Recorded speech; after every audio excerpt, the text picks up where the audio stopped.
live, going live, going live, going live, going live, going live. And according to YouTube, I am live. Hello if you're watching this live, hello if you're watching playback, and welcome to my 29th live stream on this channel. On my 29th, I have a lot to say live stream. I've done a couple of live streams as well, but welcome to my 29th, I have a lot to say live stream. And basically, if you don't know what these live streams are, essentially once or twice, or maybe even 3 times a week, I talk about current movie and TV topics going on in the movie and TV world right now. And at the same time though, I will also be answering any live questions sent in during this live stream. And also, if you have a topic you want me to talk about in my next live stream, please do let me know in the comment section below. And at the same time though, just before I get into my main topic today, just to say this is a couple of house cleaning items off the bat. First of all, I live in the countryside and sometimes my hay fever cannot be the best, so if I do sneeze at any point on this live stream, I do apologise. Second of all, even so I live in the countryside, I also live next to a main road, and you might hear a motorbike or tractor or a truck or somewhat going past during this live stream. I can't control that, so sorry if you do get some sort of sound interference during this live stream. And at the same time though, sometimes, even so I do live in the countryside, I also live next to a building site. Honestly, there's always drilling going on in the houses next to me, there's always people building the house, quite annoyingly. So they're always really nice people, by the way, really nice neighbours, but, at the same time though, they're always being noisy. So at any point, if you do hear drilling going on during this live stream, again, that's out of my control as well. But I just wanted to let you know, before I get into my main topics for today, well, the first main topics is all about the early access to the Batman, the new Batman movie coming out in March 2022 next year. My second main topic is all about how the Obi-Wan Kenobi TV show is apparently finished filming, although is it? There's some conflicting reports going on there. And at the same time though, my third main topic today is how I think Shang-Chi and the Legend of the Ten Rings will do at the box office come this weekend. And by the way, I'm seeing that tomorrow, and I'm very intrigued what I'm going to feel about the movie. And we'll be talking about this again a bit later in my live stream, but the thing is though, I never thought that Shang-Chi looked good. I even think the name of the film will be Shang-Chi and Legend of the Ten Rings. Honestly, it sounds naff as hell. But the thing is though, there's been some amazing reactions to this movie, and it's getting a really high score on Rotten Tomatoes. And I don't always like going to Rotten Tomatoes, because sometimes I heavily disagree with Rotten Tomatoes quite a lot, actually.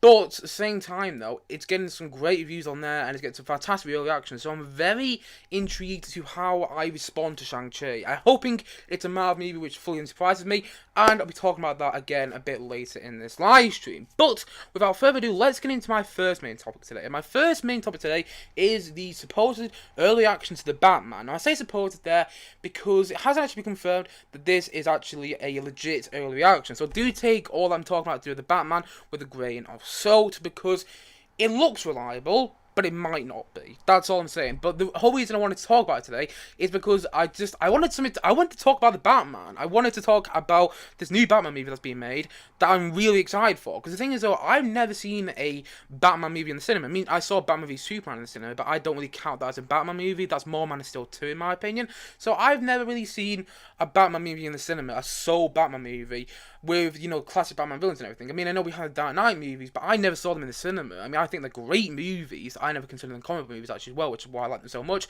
But, even the Dark Knight Rises, which came out in 2012, I never saw that at cinema. I mean, that's one of my biggest regrets, actually, never seeing the Dark Knight Rises at the cinema, because I did have the opportunity to, but for some reason I just said no, because I was quite stupid when that film came out. But basically, I'm so excited to see the Batman. Honestly, what we keep hearing about is just more things excited me about this movie. The fact that having Robert Pattinson in there, who's going to play the Batman and everything, Bruce Wayne, aka the Batman. And I know a lot of people go, oh, Robert Pattinson off, Twilight. Ugh. I mean, yes, Twilight is pretty bad, but nevertheless, Robert Pattinson's a great actor. I mean, I saw him Tenet last year, and I thought he was great in that. And he's done a bunch of indie films with the Safdie brothers as well, which he's really good in as well. So I'm very intrigued to see his performance as the Batman, because he also beat Nicholas Hoult over that role as well. So it's going to be interesting to see his take on the Bruce Wayne, what do people call him? The Bruce Wayne Dark Knight, if you will. And at the same time though, we'll also be having some other, big Batman villains in there that we haven't really seen on the silver screen since, Tim Burton Batman movies. Like, we're going to have, pardon me, they were going to have, Zoe Kravitz as the Catwoman in this film, which we haven't really seen. We haven't seen a Catwoman, well, a proper Catwoman. I'm not going to count Halle Berry's Catwoman, but we haven't really seen a Catwoman on screen By me again, sorry there, I just had some blood before I did this live stream. But yeah, we haven't seen a proper Catwoman on screen since, in the same movie as Batman, since Michelle Pfeiffer's Catwoman in Batman Returns. And then at the same time though, we're also having, Colin Farrell in there as a Penguin. Apparently he only has like 6 scenes, so I'm guessing the Penguin's going to be like the main villain in the second Batman film, if they do get one. And by the way, I think they definitely will. But if they do get a second Batman film, I reckon he's going to be the main villain. But apparently Colin Farrell's in there as the Penguin, but he only has like 4 or 5 or 6 scenes or something like that, which is still good. He's in the movie, which I'm very excited to see him in. He looks completely unrecognisable. Honestly, look up, the Penguin in the new Batman movie. He looks completely unrecognisable. He does not look like Colin Farrell at all. And so I'm very excited to see him in there. But apparently the main villain of the film is Paul Dano as the Riddler. Now, Paul Dano hasn't been in loads of things that have been hugely popular. I mean, he was in, what's his movie? Little Miss Sunshine as well. I've seen that. I quite enjoyed that. I saw it a long time ago, actually. But I remember quite enjoying his performance in that film as well. He's also in the Paul Thomas Anderson film, There Will Be Blood. I haven't seen that film, but I definitely want to. And at the same time, though, he was in the BBC adaptation of War and Peace, the most recent adaptation of War and Peace, the television show. And he played Pierre, I think probably the main character of that show. I never really watched the whole way through, but I did watch a couple of episodes from it, and I remember him being in there, and he was really good in there.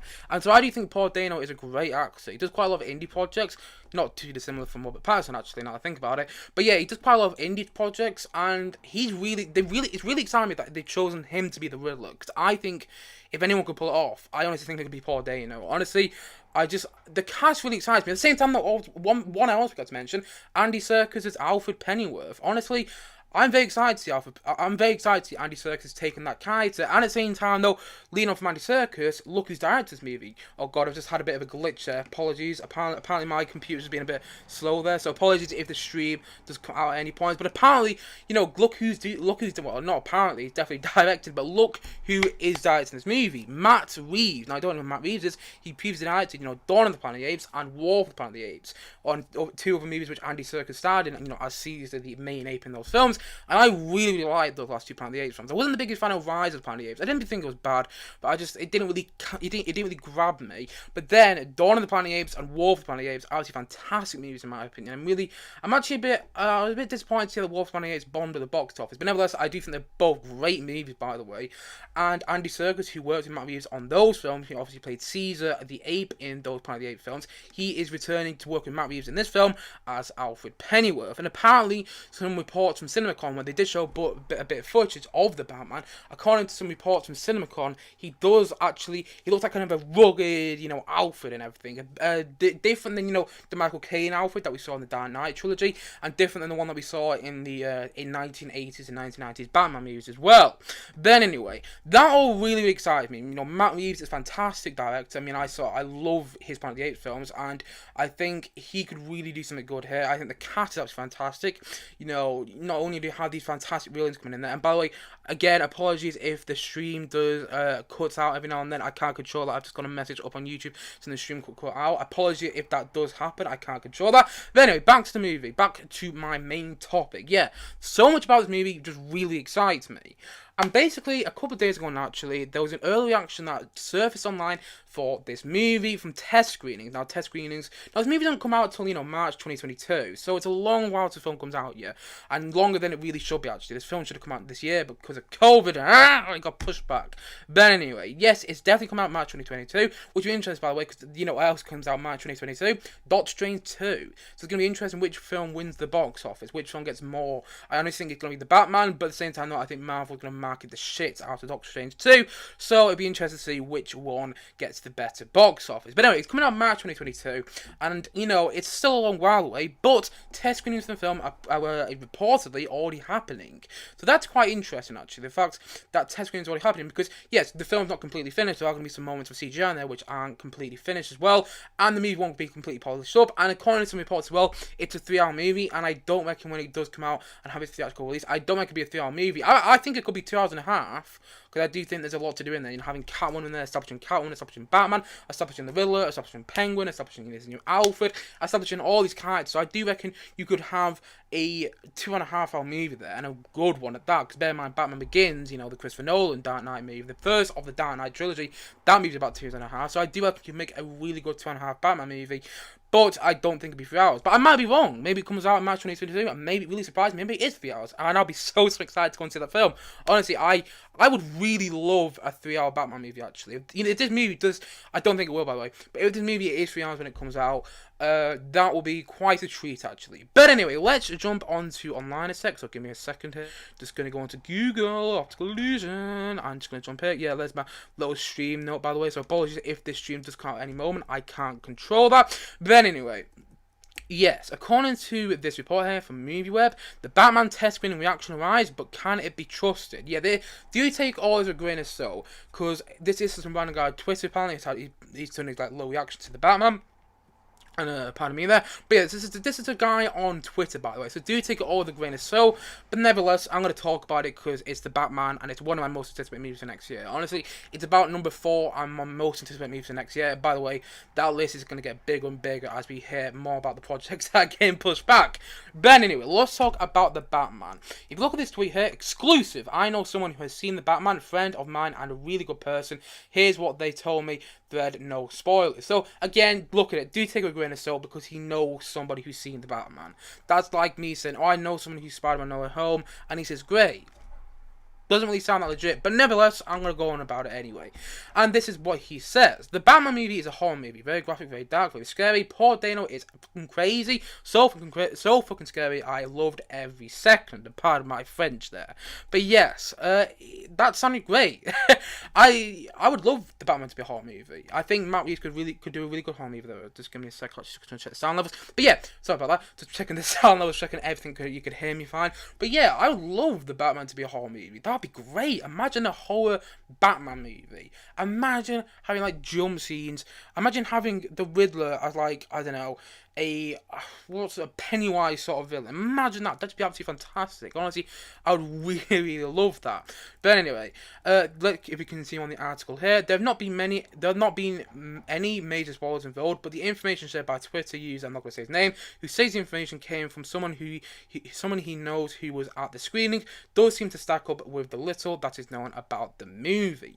While the information is still to be seen as speculative, the same user has shared many such updates in the past with reasonable accuracy. So again, there's a bit of legitimacy to there with this source, but at the same time, though, always take it with a grain of salt. From the information detailed across a string of tweets, the main takeaway seems to be that the Batman will be taking a much darker route, yes, than some of the previous outings of the Dark Knight, having seen it described as a whole movie, very graphic, very dark, very scary. Those who can remember Chris Nolan's Batman Begins will recall the horror elements brought into play with Cillian Murphy's Scarecrow, which I absolutely love in that movie, by the way. I love Cillian Murphy's Scarecrow, and I love that he kept coming back as well. And while the rest of the trilogy didn't exactly go all Batman and Robin, it didn't go any further down that route. I would argue that actually. I think the Dark Knight does have quite a lot of horror elements in there. But anyway, going back to the Batman at hand. Continue on with this article here. The report also heaps praise on Zoe Kravitz as the best Catwoman. Well, you know, she has quite a bit of competition up against Michelle Pfeiffer. I think she was great as Catwoman in Batman Returns, and actually I prefer Batman Returns over the 1989 Tim Burton Batman movie, but nevertheless, the Halle Berry Catwoman is pretty bad. Put on screen, Paul Dano was a fucking crazy Riddler, the redesigned Batman, and Robert Pattinson in the lead, who for the first time in the character's big screen history category does not kill. And so basically there's a lot of praise on what the movie offers and the villains and everything, and it sounds great. If this early reaction is telling the truth, and apparently we are going to get some sort of like a horror comic movie, well, I don't know if it's going to be a comic book movie, never say if it is a horror movie. I personally won't view it as a comic book movie. I know a lot of people still will, but nevertheless, the fact that we might be getting like a horror comic book movie really excites me, because I do think that I always like it when a comic book movie doesn't like a comic book movie, or, you know, doesn't try to be something else. Well, that's a bit conflicting there. No, I like it when, you know, a comic book movie tries to do something different in its genre. And if the Batman is a horror movie, then that would be really exciting. Honestly, I'm really looking forward to this movie. Like I said, it's up there with some of my most anticipated movies for next year. Honestly, that list, like I said, keeps growing and growing, but the Batman is sticking on that list. I can't wait to see this film.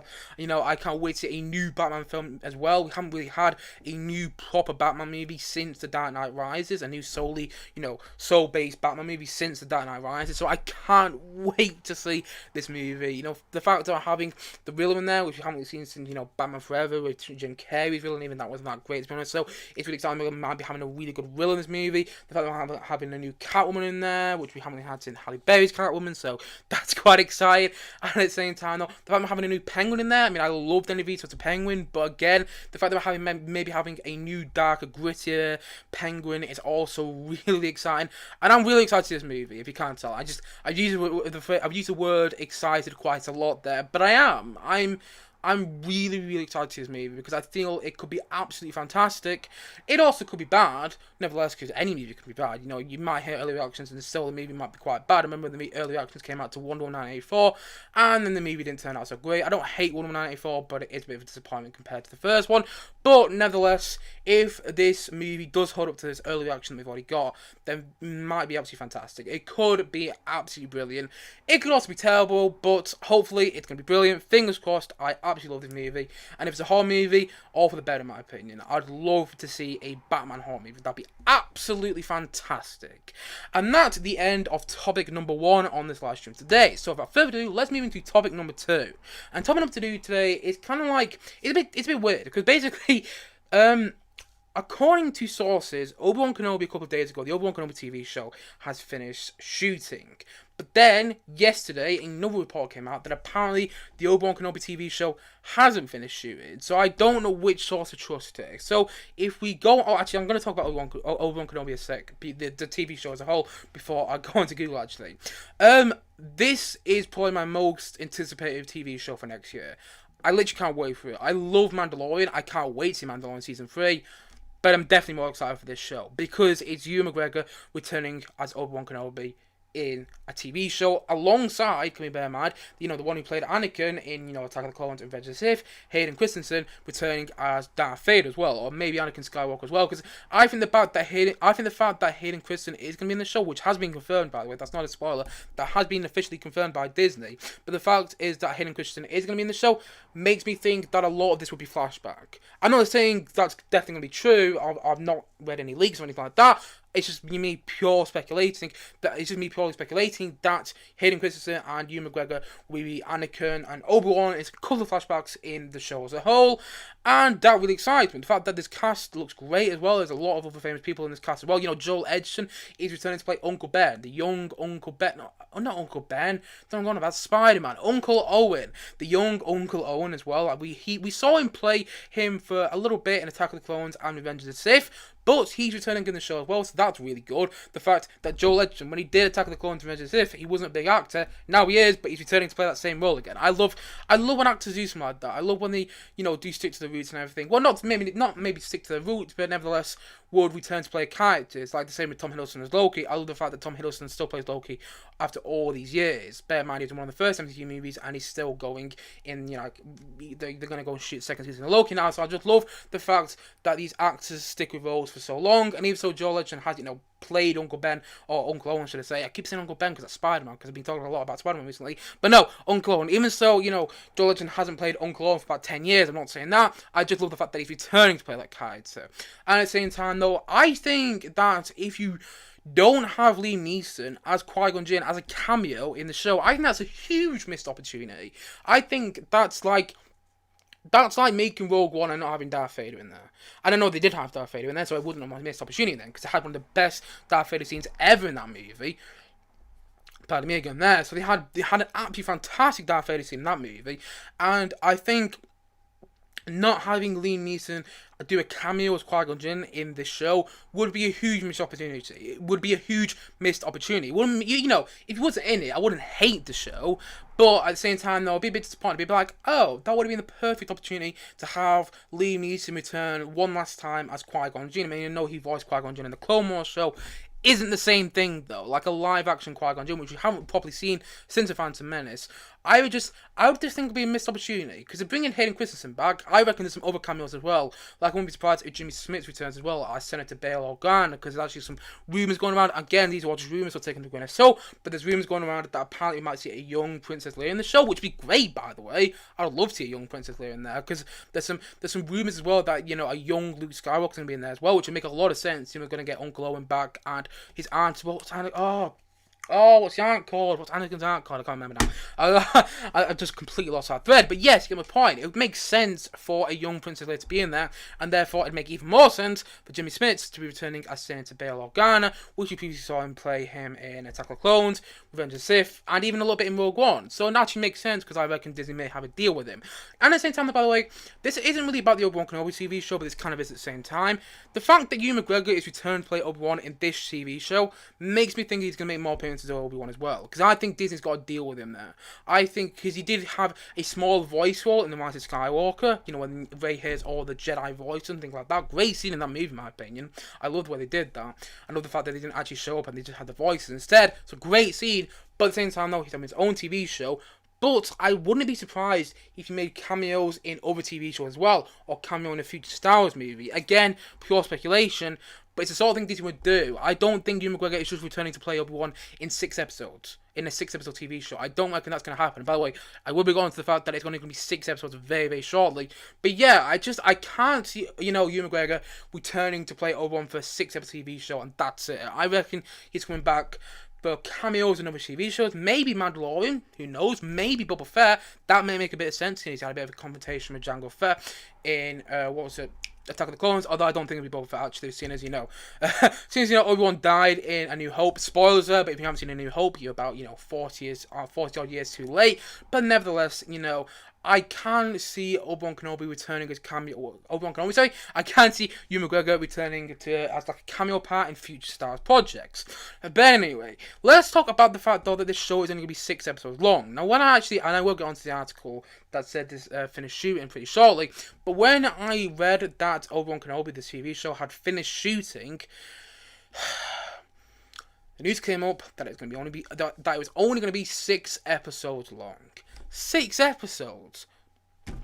Mandalorian's 10. 8 seasons of Mandalorian's 10 episodes, and apparently it's only going to be 6 episodes. Now, I know that Deborah Chow is directing all 6 episodes, and that's great. Deborah Chow's a fantastic director. She did some actually fantastic episodes of Mandalorian. I mean, in Mandalorian Season 2, she directed that episode with Bill Burr where they go and, infiltrate the big empire building on, like, the grass planet. I forgot what the episode was called now, but it's a great episode, in my opinion. I really enjoyed that episode. And she's a fantastic director, and I know she's directing all 6 episodes, but I wish it was more than 6. In the end, that might be like a 6-hour movie. That might be absolutely fantastic, but at the same time, though, it's not been confirmed that each episode will be an hour. Fingers crossed it definitely will be. If each episode is like 45 minutes or half an hour, I will be quite annoyed because I want to see a full Obi-Wan story here. I want to know what Obi-Wan was doing between Revenge of the Sith and A New Hope. I've heard that the show is, by the way, set at 10 years after Revenge of the Sith. So I want to see more of a story there that I'm hoping each episode is as long as it needs to be. I'm hoping each episode is an hour long, to be honest, because 6 episodes is so short for such a highly anticipated TV show as well. Like, Mandalorian's great. I love Mandalorian, and I'm really looking forward to Boba Fett as well. But the thing is, though, man, I wish the show was going to have more episodes in there. 6 episodes. That's barely anything. Ugh. Bit rubbish. That's like the same length as, Falcon and Winter Soldier and Loki were. And in the end, those TV shows, well, they got the audience and everything, but still, Obi-Wan Kenobi, man, I wish there was more episodes. But nevertheless, if it's 6 episodes and 6 the best ever TV episodes ever created, then sure, I'll be happy that was 6 episodes, short but sweet. I'll be really happy about that, but nevertheless, it does make me ache that I just want to see more than 6 episodes of Obi-Wan Kenobi, but nevertheless, it could be 6 episodes, which are absolutely amazing. But anyway, let's talk about the fact that apparently Obi-Wan Kenobi has finished shooting, though. I'm going to Google a sec. Give me a sec. Right, if you look on this article here, this was the first article that reported that Obi-Wan Kenobi has finished shooting. So it's filming, this is what Bespin Bulletin put, it's filming got Obi-Wan Kenobi coming to an end. It stars Rupert Friend, Sung Kang, and Indra Varma, who many people might know from Game of Thrones, by the way, have all wrapped their part on Obi-Wan Kenobi.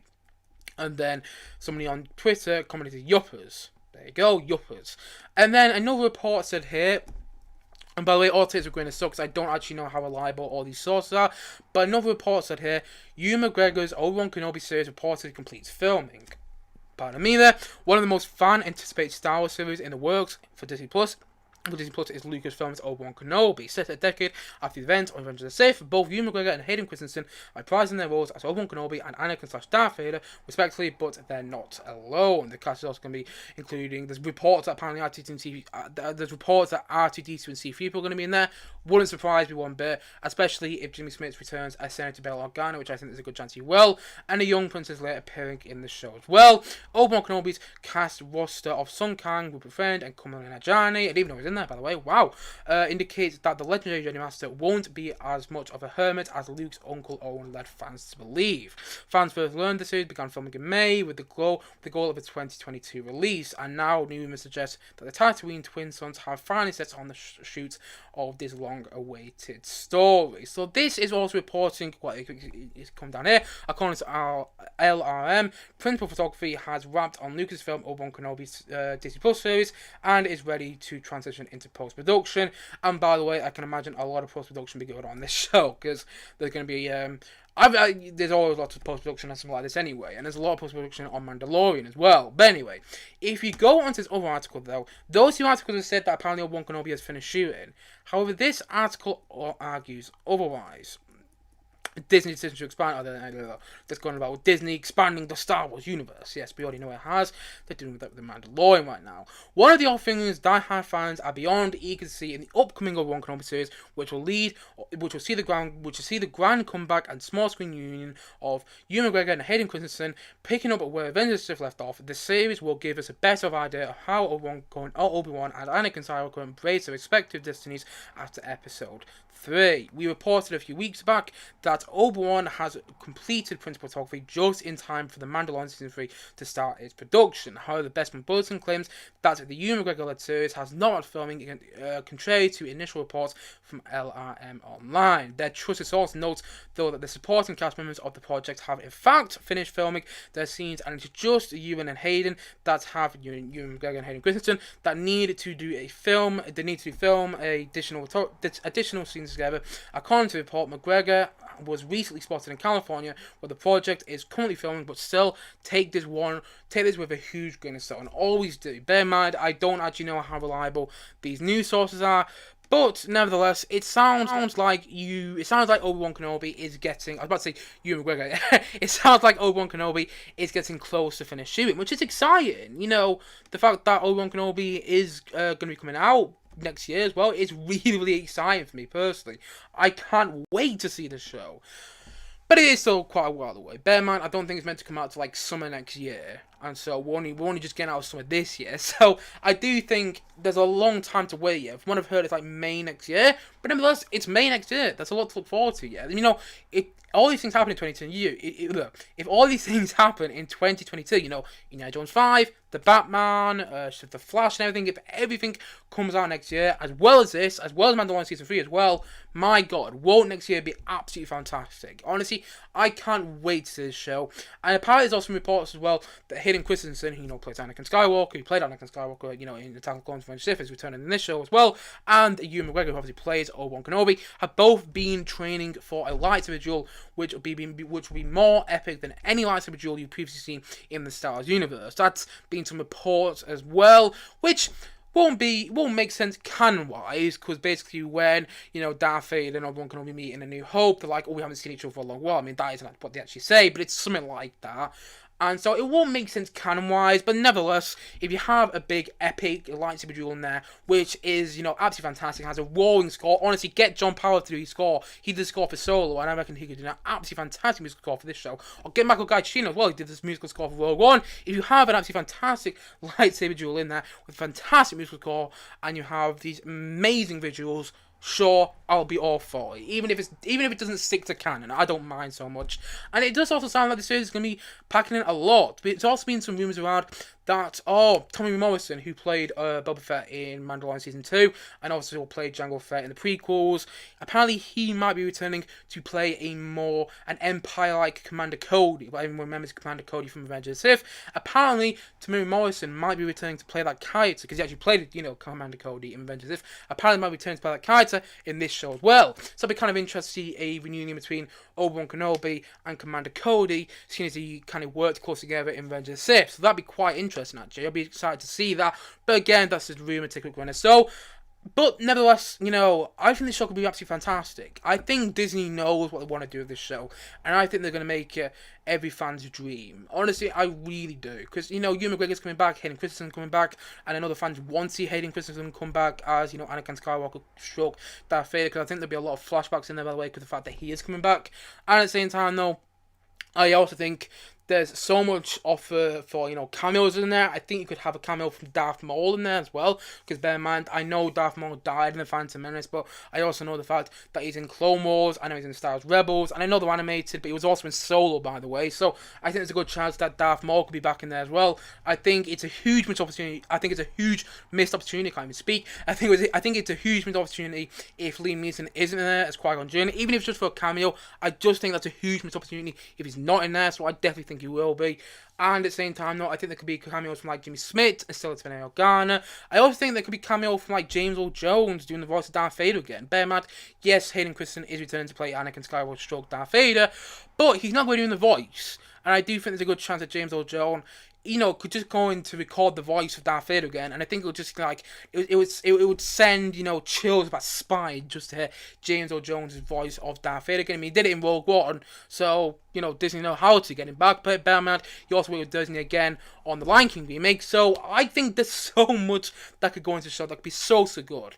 It could also be a huge steam pile of rubbish, but I don't think it will be. I think it could be really good. I think, Disney has proven us, Disney Stars in particular, has proven us wrong with TV. And actually, I think they've made 2 seasons of television which are better than anything Marvel's made in television so far on Disney Plus. I think Mandalorian Season 1 and 2 are far better than WandaVision, Loki, or, Falcon Winter Soldier. So I think they made both 2 seasons of TV which are better than all Marvel's made so far.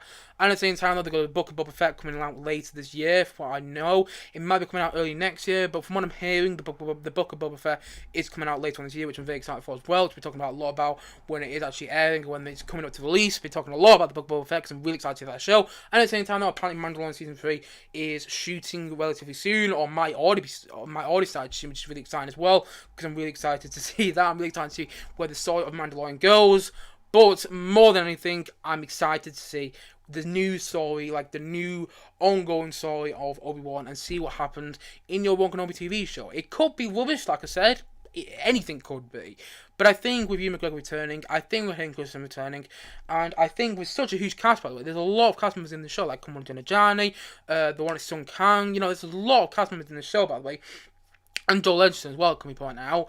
I think with the big casters in there, and with Deborah Chow acting, I just can't help it. I just can't help thinking it's going to be fantastic. I just can't. I wish it was more than 6 episodes, though. I wish it was more than 6 episodes.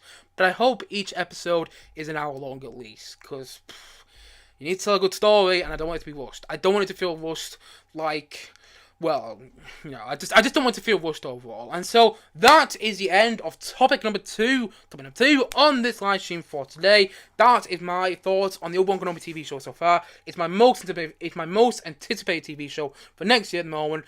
And honestly, I just can't wait for it to come out. I really can't. I especially can't wait for the new trailer as well. I think we'll get a trailer for come Christmas. Maybe Christmas actually. Maybe when the Disney Plus marketing thing happens, or the Disney Plus investors meeting thing happens. Because that's when you get a bunch of Disney Plus content that actually gets released on the internet. But nevertheless, I can't wait to see our first glimpse of Obi-Wan Kenobi TV at the Obi-Wan Kenobi TV show. And believe me or not, but I definitely believe that I will be talking about this a lot on this channel as well. But that's the end of topic number 2 on this live stream. So without further ado, let's move into my third and final main topic for today. And my third and final main topic for today is all about Shang-Chi's box office. Now, I am so intrigued to see how the box office goes on Shang-Chi, because I think this could either be Marvel's first big flop, or it could just do as well as all these Marvel movies are doing at the moment. It could just do as well as Black Widow, but I also think it's going to be Marvel's big flop. And the reason I think that is it's coming out post-pandemic. I mean, I say post-pandemic, actually. The pandemic is still going on quite badly in America as well, and it's still, it's not getting much better in the UK where I am as well. So, bear in mind, it's coming out when the pandemic is still going on. And I know that didn't massively affect Black Widow's box office, but it also didn't help it either. And at the same time, though, bear in mind that there's no big names in this film. Like, I know, according to report, Ben Kingsley is returning to play the role that he did in Iron Man 3. So apparently Ben Kingsley is going to be in there. But he's not being marketed as one of the main stars of this film. Like, the film isn't saying Shang-Chi and the Ten Rings, starring Simu Lee, Awkwafina, and Ben Kingsley. It's not saying that. I mean, Simu Liu, who I can't even pronounce his name. Simu Liu is obviously playing Shang-Chi, and it might be pronounced his name, I'm going to pull if I am. He's playing Shang-Chi, as you can see on the poster there. He's like the big name of this film and everything. And I know he was in Kim's Convenience, which is like a little TV show which is on Netflix, like a little comedy, which I think is quite good. I know he was in that, but he hasn't been anything huge. He's not like a huge Marvel star. Like when you had Iron Man, you had Robert Downey Jr. And I know Robert Downey Jr. was in everyone's good books back when Iron Man came out. But he was still a big star to make that move go forward. And bear in mind, Iron Man came out in 2008, the same year, Tropic Thunder came out and Zodiac came out. Two other Robert Downey Jr. films, which got a lot of good press. So I think that might have helped Iron Man, not gonna lie. And at the same time, though, look at Captain America: The First Avenger. That's got some great stars in there. Tommy Lee Jones in there, Stanley Tucci is in there, Haley Atwell, Dominic Cooper, huge cast of that film and everything. And Chris Evans as well, but he wasn't huge back then. But, big cast in Captain America: The First Avenger. That's going to attract a lot of people. Also, I think the trailers were a bit better for that film. And at the same time, though, Thor was being directed by Kenneth Branagh, and having people like Natalie Portman in there, Stellan Skarsgård. Big cast for Thor as well, which is going to appeal a lot of people for the first Thor. And so that's why those movies did relatively well at the box office. And then obviously the first Avengers movie, that's got a big appeal there, not only the stars, but also seeing all the superheroes together as well. But Shang-Chi, what's the big appeal? Honestly, I just don't think the trailers have been that great. Like, I've spoken about this on this channel. I don't think the trailers have been that good. I've seen a lot of people online, he praised on the trailers and everything like that. But honestly, it feels at the moment, I said this when I was talking about the Eternals trailer in my last live stream, but it does feel at the moment that Marvel is experimenting with how boring they can make their trailers look. Honestly, the trailer for the Eternals bored me. And I hate to say that because I'm really looking forward to that movie. I reckon it'd be absolutely amazing. But the trailer didn't give me any insight into what the film's actually about. And the same with this movie. I keep seeing the trailer every time I go to the cinema recently. Whether I saw Candyman a couple of days ago, which I uploaded my review of last night. By the way, go and check it out if you haven't already. And at the same time, I also saw Free Guy. And when I went to go see both of those movies, I saw the trailer for Shang-Chi and the Legend of the Ten Rings. It's such a bad name, by the way. It's so generic. Like, what does that even mean? It just, what? Like, it just reminds me of the name of Lord of the Rings, but then Lord of the Rings is so much better, I reckon. I mean, that's just me pure speculating, but still, that's me purely speculating, but still, it reminds you of Lord of the Rings, and you just start to think, why don't I go and watch Lord of the Rings instead? That's just how I'm thinking about the movie at the moment. Honestly, I don't think the name is that distinctive, but I think I'm in the minority there. But nevertheless, every time I've seen the trailer, when I've gone to the other movies at the cinema, it's always been Shang-Chi and the Legend of the Ten Rings. Witness the rise of a new Marvel legend. I'm like, who? Who is this new Marvel legend? I've never heard of Shang-Chi before, and I'm in the majority here who's never read a comic book before. Bear in mind, I know online there's so much comic book geeks out there that go, oh my god, Shang-Chi, oh my god, the Eternals, oh my god, look who's going in Spider-Man Home, all this, blah, blah, blah, blah. Like, that's great, right? Comic book nerds are going to be having an absolutely fantastic time with this movie. That's absolutely fantastic.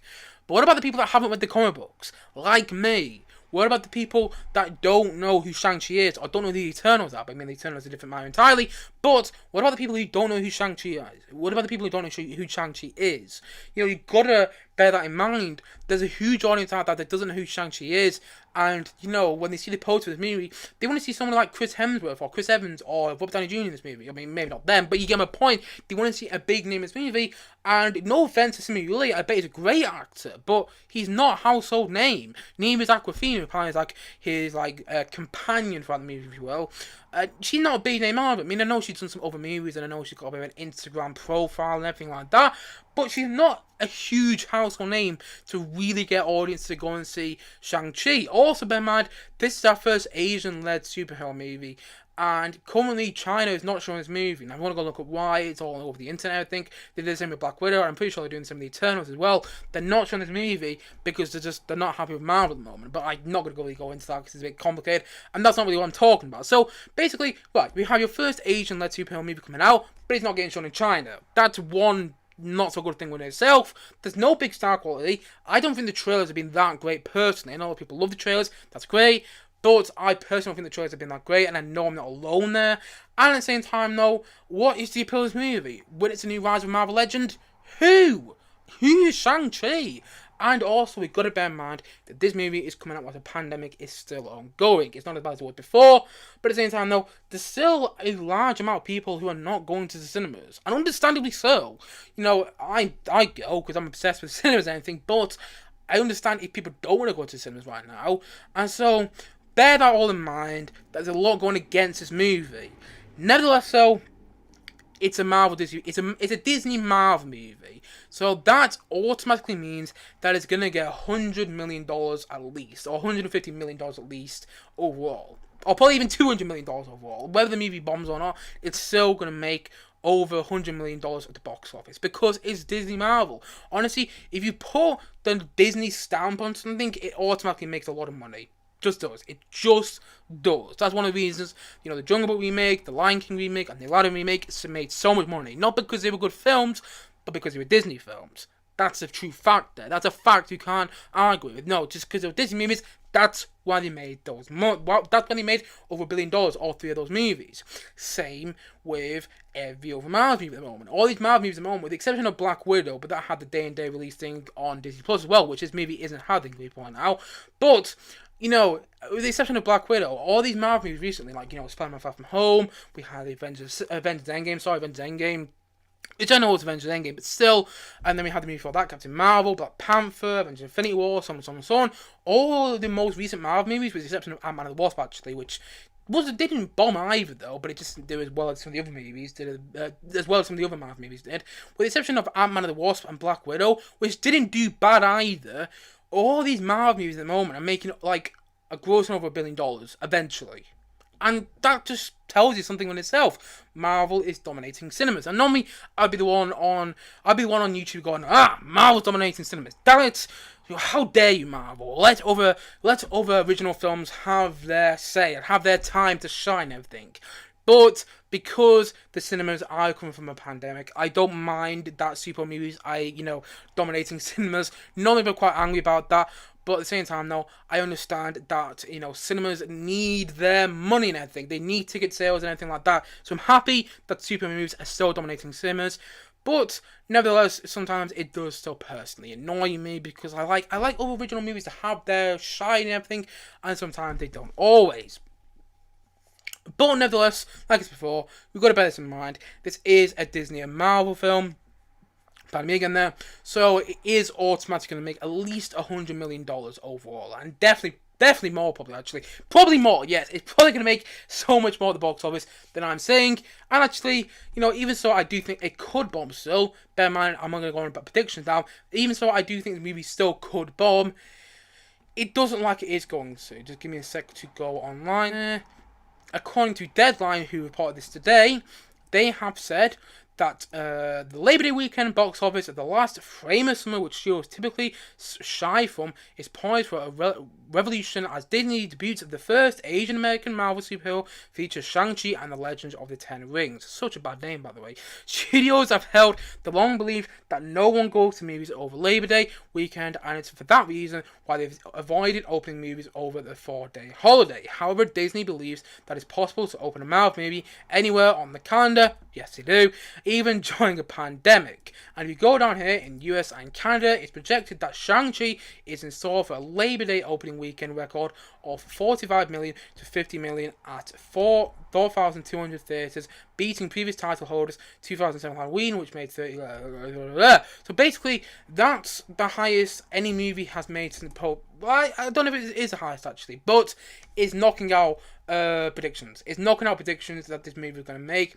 Because I know I'm not the only one who thinks this movie could bomb. I know there's a lot of people online that actually think this movie could bomb, and at the box office. I'm not saying it would be bad or anything. Apparently, this one's getting great reviews. Well, the big surprise, a mile of me getting great reviews. Didn't see that one coming, but still, I know I'm not the only one online who thinks that this movie might bomb at the box office. But according to Deadline, which is the article I just read off, they seem like it's gonna do well at the box office, and I'm happy it will. I'm happy people getting back to the cinemas. I'm very intrigued to see what it does. I'm not saying it's gonna bomb, but I'd be very intrigued to see how it does at the cinemas. Because even so, that are the predictions, nevertheless, they're the predictions. They're not always right in the predictions, and actually this movie could still bomb, and I'd be very intrigued to see if it does so. Like I said before, there's no big star quality of this film. Yes, you got a couple of good stars in there, but they're not household names. I mean, Ben Kingsley is, but he's not the main star of the film. It isn't, Simu Lee, Awkwafina, and Ben Kingsley. Apparently, Ben Kingsley has some of a cameo role in this film as a whole, so don't expect too much from that. At the same time, though, the trailers have been great in my opinion, and I know I'm not the only one there. I know I'm not in the minority of the trailers, because the trailers have not been great for Shang-Chi, I'm not gonna lie. They haven't been terrible, but they've not been great. I hate all this stuff in the trailers, like, witness the rise of a new Marvel legend. Who? I don't want to go, tell me in the trailer who the new Marvel legend is. Shang-Chi. Great. Who, though? Who is Shang-Chi? I know they explain that in the movie, but still, I wanted a bit more idea what this film was about from the trailers alone. And honestly, I have my reservations about going to watch the film tomorrow. But I know, and I'm watching it twice, by the way, in the weekend, because I'm going to watch it with my brothers tomorrow, and then my mates at the weekend. Ollie Taylor and Lewis, by the way, and Ollie Bates. I'm going to watch with my mates at the weekend. But, even so, but I'm going to watch with my mates at the weekend, and I think my cinemas are going to be packed. I think each day I go, especially tomorrow, because it's opening day of the movie, I think each day I go to watch Shang-Chi, the cinemas are going to be packed. But it was packed when I went to go and see the Suicide Squad, and that movie still bombed. So I'm still going to be very, very interested to see how this movie does. But I'm always going to remember with these sort of movies, whether it's Black Widow, Shang-Chi, The Eternals, or Spider-Man No Home. Although I think Spider-Man No Home has actually done some good marketing so far, and I think Sony's got a good hand on that. But, okay, let's look at Black Widow, Shang-Chi, and The Eternals. What you've always got to remember is that these are Marvel and Disney properties. Like I said before, if you put the Disney stamp on something, it automatically makes a lot of money. And same with the Marvel stamp on something. It automatically makes a lot of money because people like the Marvel Cinematic Universe. I don't hate the Marvel Cinematic Universe. There's some movies in it I like. Guardians of the Galaxy, Guardians of the Galaxy 2, Spider-Man, the MCU Spider-Man movies, and Iron Man 1. But there's also a lot of MCU movies that I'm not the biggest fan of. But a lot of people love them, and that's great. A lot of people love the MCU movies, so you're going to remember that, because it is a big audience. But I can tell you now, we'll be going to watch this film at least twice in the opening weekend. There is a huge audience as well, and there's a huge audience that'll probably go to watch the movie multiple times over the next week. And I'm really happy that's going to be so. More than anything now, this is the one that's really intriguing me about the box office. I mean, Eternals will as well, but I don't know. Eternals have got some big names in there. Shang-Chi doesn't. It's going to be interesting to see how Shang-Chi does. Going to be very interested to see how Shang-Chi does the box office, and I will be talking about the box office Shang-Chi come next week on this channel. And that's the end of the third and final main topic of my live stream for today. Now my voice is starting to go, so I'm going to wrap up the live stream now. Thank you for watching. If you've been watching this live, I don't think according to YouTube, I haven't had anybody watching this live. But nevertheless, if you are watching live, YouTube just isn't telling me. Thank you for watching this live stream live. And at the same time, though, if you're watching the playback, thank you for watching the playback. And if you haven't yet, please do click down below and like subscribe on this live stream, and look forward to many more both film and TV views on live streams coming very soon on this channel. And also remember, if you have a topic you want me to talk about in my next live stream, please do let me know in the comment section below. But until then, guys, thank you as always for watching. But see you guys again soon. Bye bye for now. Bye.